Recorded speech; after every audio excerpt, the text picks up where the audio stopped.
The year is 1996. Shooters like Call of Duty, Battlefield, Halo even, those things didn't exist yet, and they weren't gonna for quite some time. PC gaming was a wasteland ruled by the 2.5D shooter. You might have heard the term Doom clone at least once in your life, and that's because a lot of 2.5D shooters were referred to by that title at least once. From the humble beginnings of Wolfenstein 3D came titans like Doom and Duke, respectively, and after them came titles like Blood, which hit shelves on March 7th of 1997, and then Shadow Warrior, which released later that same year on May 13th. Honestly, I feel like I might be understating just how fucking incredible all these games are. Each and every one of them single-handedly triggers enough testosterone production to the point where I could grow a full fucking beard on command every time I boot them up. These are games made by man, for man, and they all got something in common. Everything after Wolfenstein was molded and shaped by the titles that came before it in one way or another. So in that sense, they all kind of share a bit of DNA, if you will. And in that same way, just about every 3D game you could think of off the top of your head has a little bit of id Software buried deep in its code. The story behind all of this and the technological advancements that led to the development of every game that I've mentioned so far is actually incredible. Wolfenstein 3D, which was the second major independent release from id Software following the release of the Commander Keen episodes, wasn't necessarily the initial first-person title, if you will, because Microsoft Flight Simulator exists for some goddamn reason, and that was released in 1982, allegedly throwing everybody through the loop with its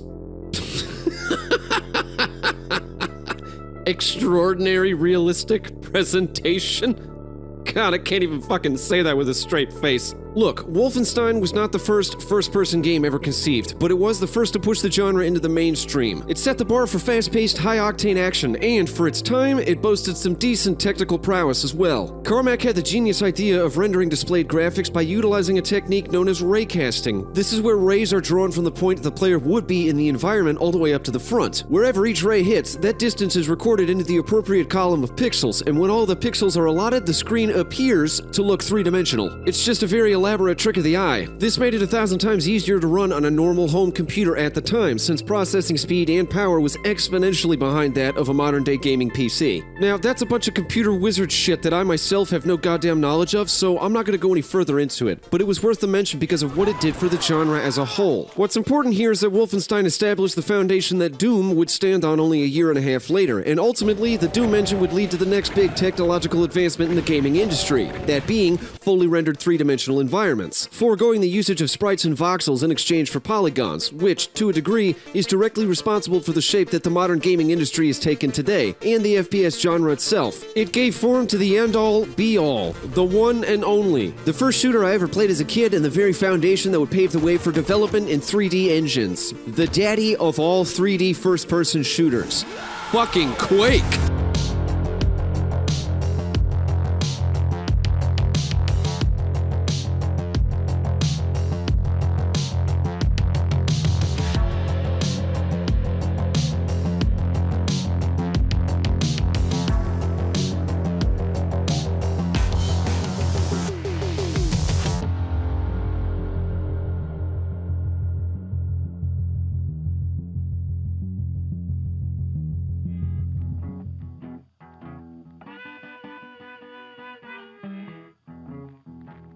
This game still fucks. I wanted to take a bit of time and play through some of the new levels and episodes, and they're fantastic. Wonderfully crafted, true to the tense atmospheric experience that Vanilla Quake created. Stuffed to the brim full of things from my nightmares, but Jesus Christ, I was not ready. I gotta get good first. Get good. I'm still in the process of doing that, so I'm gonna save that for another video. But before I hunker down for the long haul, we gotta take a look at these controls. I mean, a weapon wheel?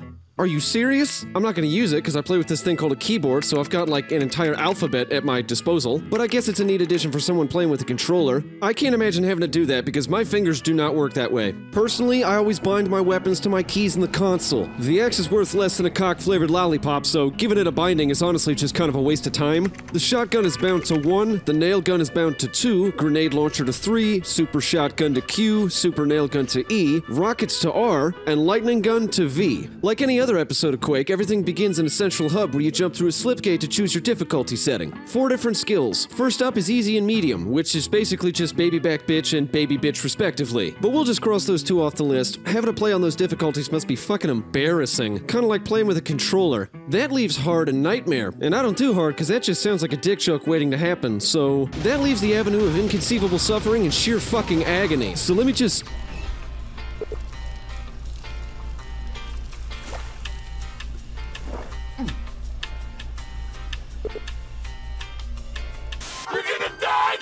think of it, this is a lot like smashing my testicles with a brick. The mystical past comes alive. I've waited my whole life to use this clip. Are you telling me that you built a time machine? Player movement is really goddamn good. It's fast and visceral, bobbing and weaving through corridors, circle strafing and sprinting at fucking Mach 5, turning anything and everything that dares to so much as sneeze in your general vicinity into slimy red paste. It doesn't get any better than this, folks. I honestly don't know what else to say. Honestly, other than that, there's not really much to talk about in the first level, better known as Slipgate Complex. There's armor here, can't forget about the nail gun, and a super shotgun. Also, there's this button sequence that opens a door that I still fuck up to this day. About the only thing of real interest here are the doggos, and even they want you dead, so fuck dog meat. I have zero issues nuking a fucking pupper. I feel nothing. Castle of the Damned is also pretty easy. However, this also serves as your introduction to the most annoying fucking enemy in the entire goddamn game. What's worse than a cannibal monster that's 8 feet tall? One with a chainsaw. And a sack of grenades. You might as well just get used to the ogres because you're going to be seeing them around every goddamn corner. They've got this worthless chainsaw attack that can totally be exploited if you just circle strafe or you backpedal, but what you really gotta watch out for are the grenades. Coincidentally, they feel a lot more like IEDs when you're getting swarmed. They fucking hurt. They'll knock 40 points off your health if you take a direct hit without armor. And on Nightmare, health only goes up to 50 without external aid, so how about no? Look, here's the thing about ogres. 1 is a joke. 2 is an annoyance. 3 is a problem, and while you're not going to see it until mid to late game, excluding Ziggurat Vertigo, I fucking hate Ziggurat Vertigo, anything past 4 is grenade hell without a nail gun or a rocket launcher. So many fucking grenades! So allow me to reiterate my previous statement. Fuck ogres. They're dangerous in packs, and I hate them. But there's some more monsters we gotta talk about, and one of them is a royal goddamn bastard. Allow me to introduce the Fiend. Thankfully, they're rather rare, even on Nightmare. Usually. They're the 3rd strongest monster in this game, clocking at 300 health, and their jump attacks are absolutely devastating. They'll strip 50 points of your health in a second if you're raw dogging it without any armor. And believe me, you'll know when they're coming. They got a real distinct gurgle noise to let you know that they're coming out for dinner and that your ass is on the menu. So when you hear this shit, that shit is your cue to back the fuck up because they will swarm you. And it's almost always a guaranteed one-shot if they land directly on top of you when you don't have any armor. Treat with super nail gun. If you don't have a super nail gun, whip out the SSG, but good luck. You gotta be real careful because these bastards have got some serious hops. For the love of God, can you just fuck off already? God, I fucking hate fiends. They are the single most agile monster that you're bound to come across in Quake, and they almost always travel in packs. Like I said, they will swarm you. Fighting a fiend is supposed to be a grotesque ballet of blood and circle strafing, and you will die if you don't pull your pants up and dance them back in the dirt. That's a fact. As a result, you're liable to get slapped around by them that first go through. But don't feel bad, because we barely even scratched the surface yet. Quake has got one more dickhead surprise for you if you're playing on Nightmare. Meet the Shambler. That lightning attack is 10 points of health per tick, effectively making it the single most lethal attack you're bound to come across this early on in the game. And that's only rivaled by the Fiend's Pounce attack, which the game labels as eviscerating. Now I'm gonna roll the footage back a few clips because there's a technique I want to show you guys on how to deal with these hulking bags of shit that I hate so much. This is the Shambler dance. Get familiar with it now because it's gonna save your playthrough if you're going for a deathless run, which is something that I am physically incapable of. Good God. You don't really gotta worry about their claws because if they're close enough to bash your head in, then you're already dead and you just don't know it yet. On the flip side, they're big bastards, so they're easy to hit. The super nail gun and the lightning gun are shambler killing machines. If either is available, that's the weapon you want to use. Now, normally I'd go straight into E1M4 here, better known as the Grizzly Grotto, but honestly, fuck that place. Grizzly Grotto's full of swamp ass and scrags, 2 things I hate. To be honest, it's just a slog and it really breaks the pacing of the game, at least in my opinion. Luckily, we're here for the secret exit, so let me just hit these switches, swim to the secret exit, and swoop! This low gravity can eat my ass. This right here is why nobody really likes Ziggurat Vertigo. Like, it's unique. I'll give it that. No, shit, fuck, god damn it. Bullshit. That's bullshit. 15 seconds, motherfucker. Ziggurat Vertigo is the turning point in the first episode where the game really takes off its training wheels and starts to tie your dick in a knot. There are more ogres in Ziggurat Vertigo than there are neurons in my fucking brain, and as an added bonus, it has 2 goddamn shamblers, as if one of those motherfuckers wasn't bad enough already. But that doesn't matter, because we're only here for the rocket launcher, just up above player spawn. You're not gonna get it for another level or 2 if you don't make a pit stop here, and I'm not playing without my goddamn rocket launcher. Let me just show you why instead of just yapping about it. Oh my god, so many fucking grenades! There's a pentagram of protection here too, and that's because fighting a shambler in low G is almost always a death sentence. Okay, so in retrospect, I remember this being way harder than it actually is. I sucked at everything as a kid. Luckily, the low gravity fucks all the monsters the same way that it fucks you. The grenades from all the ogres are effectively worthless now unless you're on the ground and they're aiming at your mouth hole. But Daddy J doesn't take any chances. I need to be 100% certain that each and every one of these godforsaken abominations is 3 different types of death, so I usually just jump in head first. Cause how could that go wrong? Every ogre drops a backpack with 2 rockets, so this is the place to stockpile that ammo. Gloom Keep is next on the list, and you're gonna need all the rockets you can get your hands on. On the topic of Gloom Keep, I could never really get into it, honestly. Yawn. It's just self-damage hell, and it's not bad. I don't hate it. Now, if we're talking about the door to Chthon, that is a damn good level. This is one of my absolute favorite maps in the entire game. Honestly, it's just a wonderful experience through and through. The environmental details are just spot on. There's lava everywhere, bloody spikes litter the whole area with these metal chains and this dark ambient lighting. You get this overwhelming sense of dread, accompanied by the fact that you are literally stuck in an extra-dimensional torture chamber, and the only way out is to go in guns blazing. It's good shit, and the high point of this level is just how condensed and claustrophobic it is. You still got room to move around, but situational awareness is key. It's a really good thing you don't run across anything crazy like a shambler. Jesus fuck! Luckily, by the time you get to Quake's first, boss, if you want to call it that, you should have already experienced most of the worst that the game has to offer in terms of its challenge level. Legitimately, all of that can be thrown out the window because this boss doesn't even require any shooting. It is a huge fucking letdown. Run in a circle, hit the switches, do this 3 times, and you win. Also, if you're playing on Nightmare, the boss leads his shots, and that's guaranteed to fuck you in the neck at least once, just like this.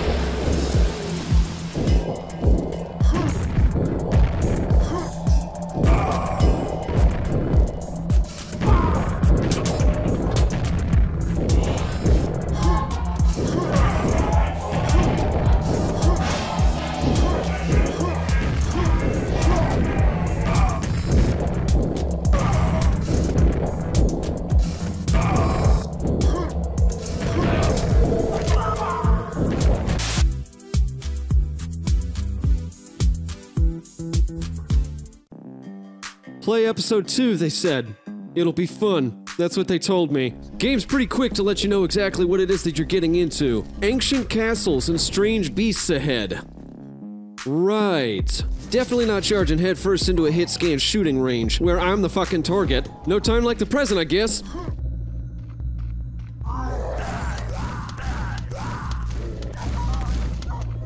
Yeah, this is definitely a castle.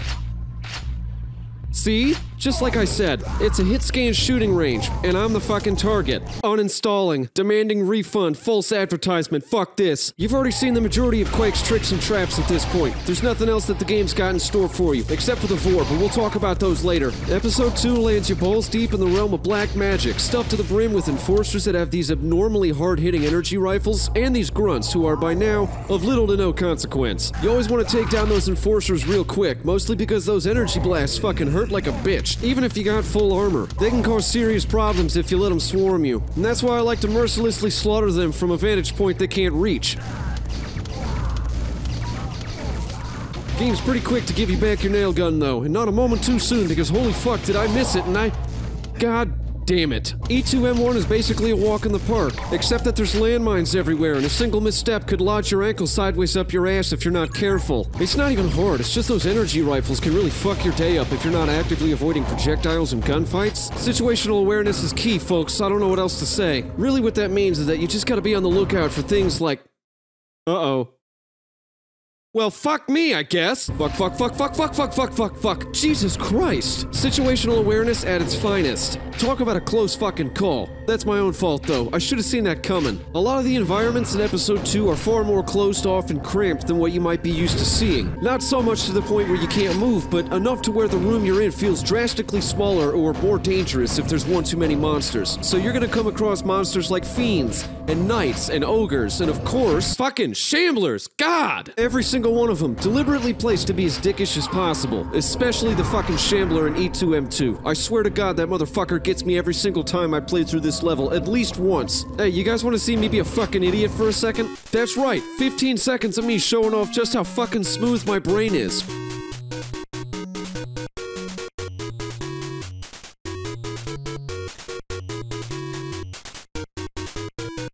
I was a physics major! Yeah, and here comes that goddamn fiend. Oh.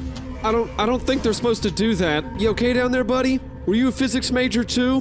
God, I thought I was dumb. I'm here for your blood, Hellspawn! God damn it! I might as well just address this now, but get used to seeing 1 health and almost no armor, because that's about how the rest of the game went for me, and it'll likely go that way for you too. Our prime example is this bullshit level exit. Let me explain this fucking dickhead move on the designer's part. You have to fight your way across a narrow bridge, which normally wouldn't be that big of a deal, but you gotta get to that bridge first. Also, did I mention the wall guns firing spikes in all directions? Also, did I mention the fucking ogre? This ogre literally exists for no other purpose than to chunk your health and weaken you for the fucking gauntlet that is to come on this goddamn bridge. Those fucking micro-dick fuckheads! So you're tired, you're low on health, you got spikes in your ass and grenades in your mouth, and you're probably thinking to yourself, man, I really hope this can't get any worse, but it can.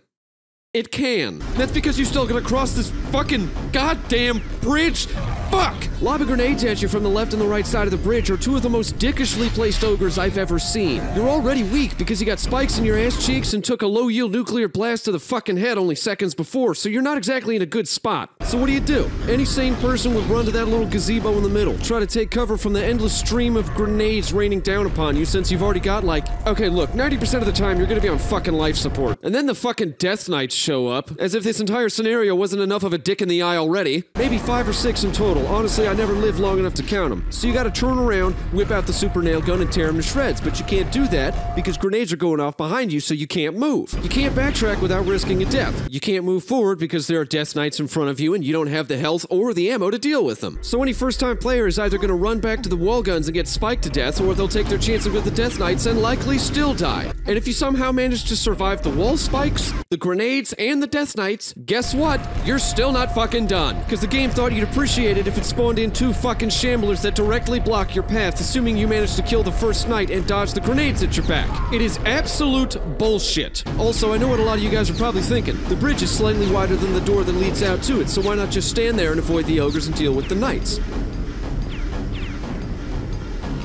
This is why. Because those spikes fire infinitely once you're in their detection radius, and while they might also damage the Death Knights, it barely hurts them at all. It's like bringing a used condom to a gunfight. It doesn't really accomplish all that much. It's also kind of fucking weird. If anything, it's just gonna gross them out a little bit, maybe get them a little mad, but that's about it. Now, there is a hidden quad damage near the ogres, and that does make things drastically easier to handle, but when in the fuck is someone who's never played this level before supposed to find that? It's just shoddy design through and through, because it's not even mechanically challenging. It is artificially difficult because it forces the player to hemorrhage health by placing traps in front of them that are almost completely unavoidable. This isn't testing my skill as a player, it's testing my fucking patience! And E2M4?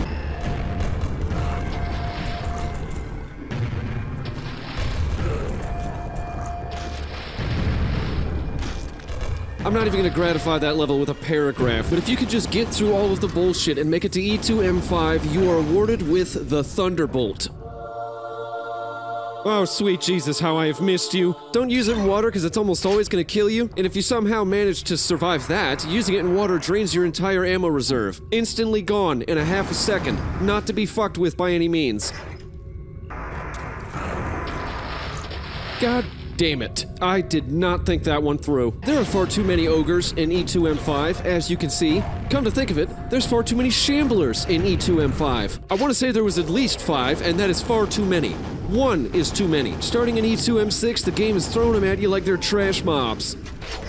Oh boy. At least it's only 1, I can handle that. Oh my god, there's 2! Thankfully I had a real easy time with the Vors. Technically the boss of this realm. You really gotta watch out for their homing rockets, or whatever the fuck those things are. All I know is that they're purple and they fucking hurt. From a distance, it looks like those projectiles aren't moving all that quick. That is inaccurate. Also note that their tracking is unlike anything I've ever seen in a video game before. They can and will literally turn 90-degree corners just to bop you in the fucking mouth. And holy shit, do they fucking hurt. It's almost as if they mimic your every movement. Once they get too close, it is near impossible to avoid. They're fucking pushovers if you got a lightning gun, though.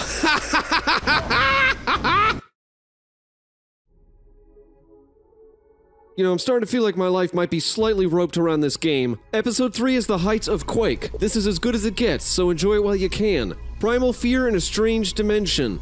Yeah, that sounds about fucking right. Some of the shit that you see in here is straight fucking drug-fueled. Terminal Central is just another installation map. You're gonna breeze right on through it. Enforcers and doggos mostly. Easy. There's a quad damage behind the central pillar for the last real encounter. I'm sorry, did I say behind? I meant in front. I was a physics major. Then again, a quad damage here does feel a bit excessive, because this is, you know, easy.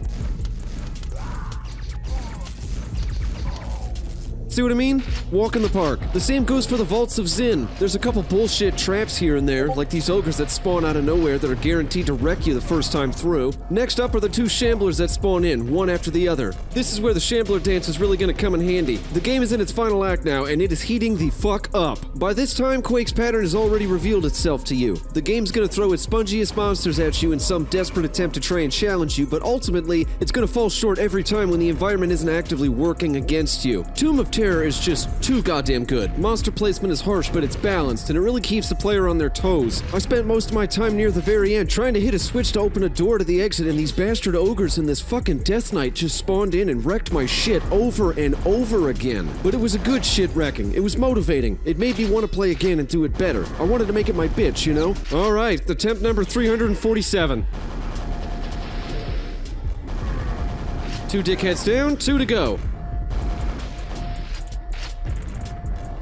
Yes! Fucking finally! That's the sign of a great level, when it pushes your skill further and further continuously, and it motivates you to get back up and try again. Fantastic level, 10 of 10. Definitely the best level that I've played so far. The wind tunnels was a cool idea. The transportation aspect of it, with the tunnels essentially teleporting you from one part of the map to another, that was pretty unique. The fact that you can get stuck if you move while you're flying really chaps my ass. That fucked my run at least twice. But other than that, this is a decent level. There's a lot of swimming, but I can deal with it, mostly because the water sections were quick and painless. Of course, it wouldn't be a level on Nightmare if you didn't get 2 fucking shamblers at the same time.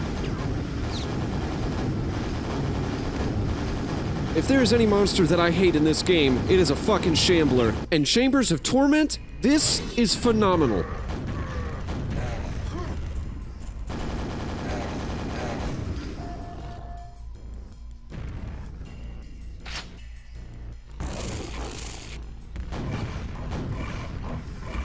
Exceedingly well done. The atmosphere is perfect. This level is genuinely challenging. It's not using the environment to complicate things, it's just well done. This is a perfect example of a level that was built around Quake's strengths as a game, through and through. That battle with the Vor on the bridge with the danger of getting bitch slapped so hard that you land in the lava, that was cool as fuck. Although those fiends that spawn on the bridge at the very end give me fucking PTSD. Cock and ball torture is a sexual activity where you play Cryptid Decay on Nightmare and you stab your ball sack. Then we move on to episode 4. Which is where the entire game drops the ball. You can thank Sandy Peterson for that one. Almost all of episode 4 fucking sucks. From the teleporters that lead to unavoidable falling damage, or to fake water that also leads to unavoidable falling damage, to the fact that it looks like shit, like it's ugly, to bastard enemy spawns, to confusing map layouts that don't make a lick of sense even after you see them in an editor. The entire episode is just poorly designed. If there's any point in this game where most people will likely end up quitting because they're not enjoying it anymore, as if Cryptid Decay just wasn't bad enough already, this is it.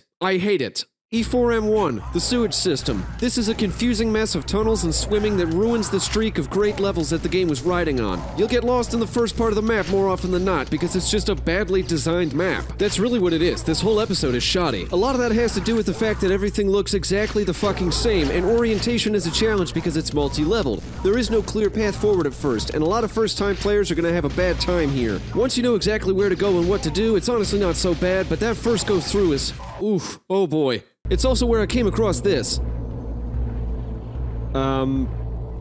Yeah. You okay there, buddy? I honestly cannot explain that. It is the weirdest shit in the world. Tower of Despair, which is by far the most annoying, is stuffed to the brim with ledges and teleporters and unavoidable falls that deal damage that just, yeah, it just sucks. I mean, look at this. Look at this shit.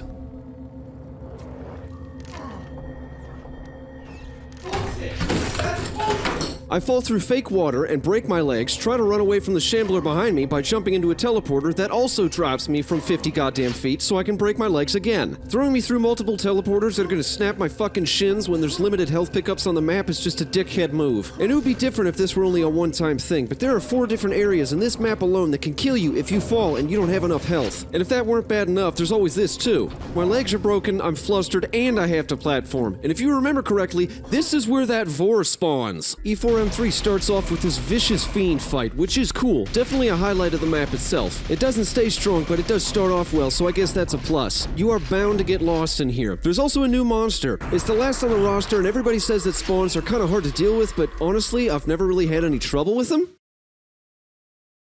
Did I mention these guys explode?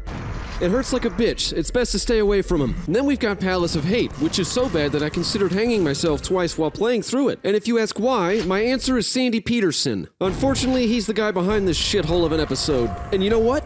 I got the footage I needed, and then I no-clipped. It was legitimately both easier and faster to shotgun start E4M6, and there's an entire room full of nothing but fucking spawns at the start. Fuck Palace of Hate. That's how bad it is. Now, you might have noticed that I skipped E4M5, Hell's Atrium, and that's because, honestly, it's kinda optional. All you gotta do is just do some hardcore parkour across these little planks, sticking out the lava, and pow, the door opens, level open. I try to avoid Hell's Atrium when I can because, honestly, it's not necessary, and there's nothing of real value there, so fuck it. But yeah, like I was saying, this level is not okay, and I do not feel bad about skipping it because it is a fucking travesty. Resource balancing is completely fucked. Half the time you're there, you'll spend just trying to run the fuck away from the crowd of fiends and shamblers that are only a few paces behind you because you have no idea where in the fuck you're going. It's dark as fuck and you can't see. There's this wide open field of moss. I think that's supposed to be brick, but I can't tell. It looks like ass. Shit, I have no idea what that is. Either way, forget about that. Look at this fucking death maze.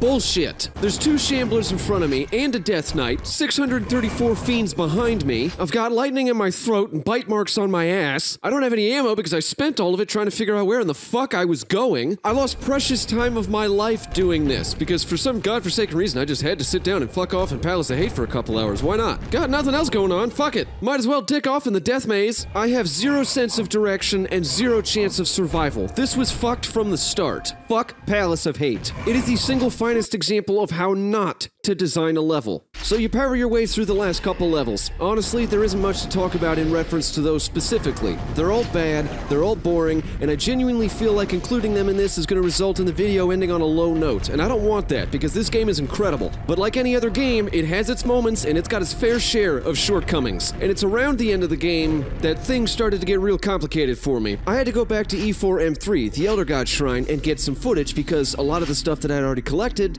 just decided to go get corrupted for reasons that I just can't explain. But in the middle of all of this, my fucking game crashed.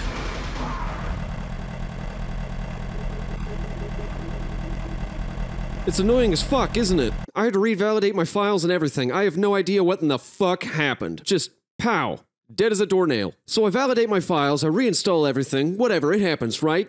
Wrong. Steam Cloud did that thing where it just doesn't fucking work and I lost all of my goddamn data. So just be aware, for the last level of this game, I had no choice but to cheat. It was either that or play through the entire fucking game again, and I don't have that kind of time because I self-produce everything. The final realm simply isn't possible without a full arsenal, and Quake Remastered does this weird thing where half the console commands just kind of don't work. Alright, I'm almost dead, so let's spawn in some health.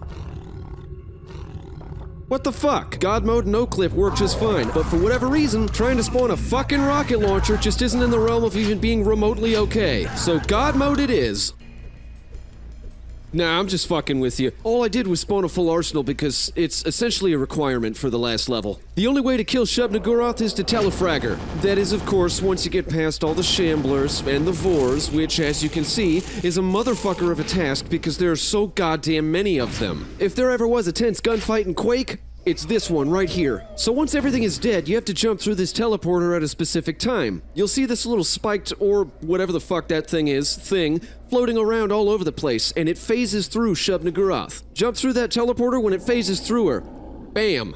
Telefragged. Congratulations and well done. You have beaten the hideous Shub-Niggurath. Okay, let's be honest here. I didn't beat shit. I had to cheat just to get the footage I needed. And are hundreds of ugly changelings and monsters. You have proven that your skill and cunning are greater than all of the powers of Quake. id Software salutes you. Cool.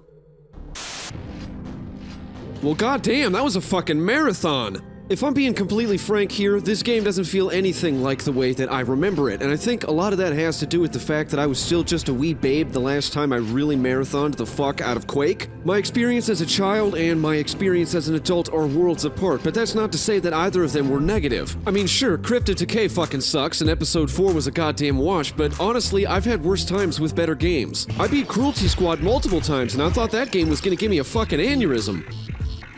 And a seizure. An aneurysm and a seizure. God, just looking at that makes me want to fucking vomit. Back on topic though, I do think that there are a few key points to take away from all of this.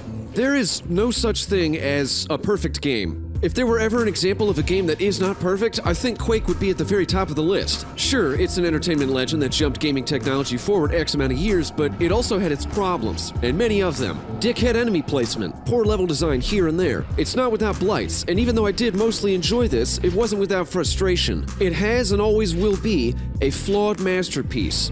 This game is a fucking time capsule at this point. It is a relic of the past, so well preserved that if you look close enough, you can see the epitome of what an FPS was in 1996, and at its very core, buried under all of the archaic mechanics and tropes, it is the very essence of the modern shooter, broken down to one of its most basic of forms. Anybody could pick up this game right now and play it, from start to finish. It is so easy to learn, but so difficult to master. It's a balancing act, where skill and challenge are both weighted perfectly. It's not too heavy on either side. It's just right. And in that respect, Quake is perfectly balanced. Insert Thanos meme here, TV static, next paragraph. Asking for a perfect game is asking for the impossible. There will always be fuck-ups. And Quake is a massive example of that. But there is so much more to what makes a game good or what makes a game great. And in that sense, measuring it by the sum of its shortcomings is honestly just kinda fucking shallow. There is a crowd, believe it or not, that insists Quake should stay dead.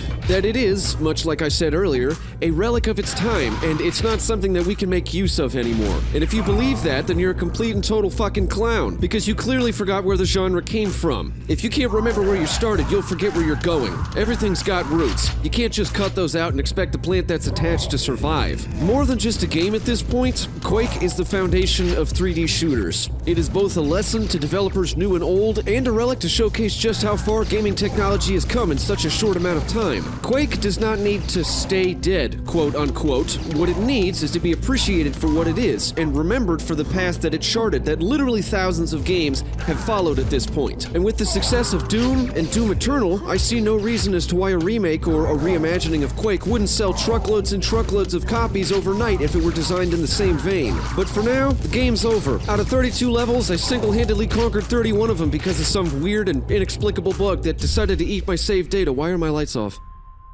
You haven't finished anything. Oh god.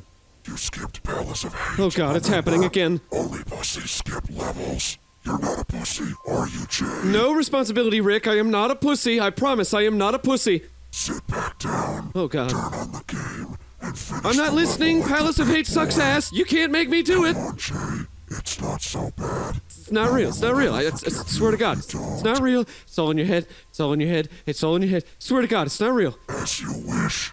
You have chosen the scary door. Oh god, not the scary door, please, no! Oh god, Jesus, fuck!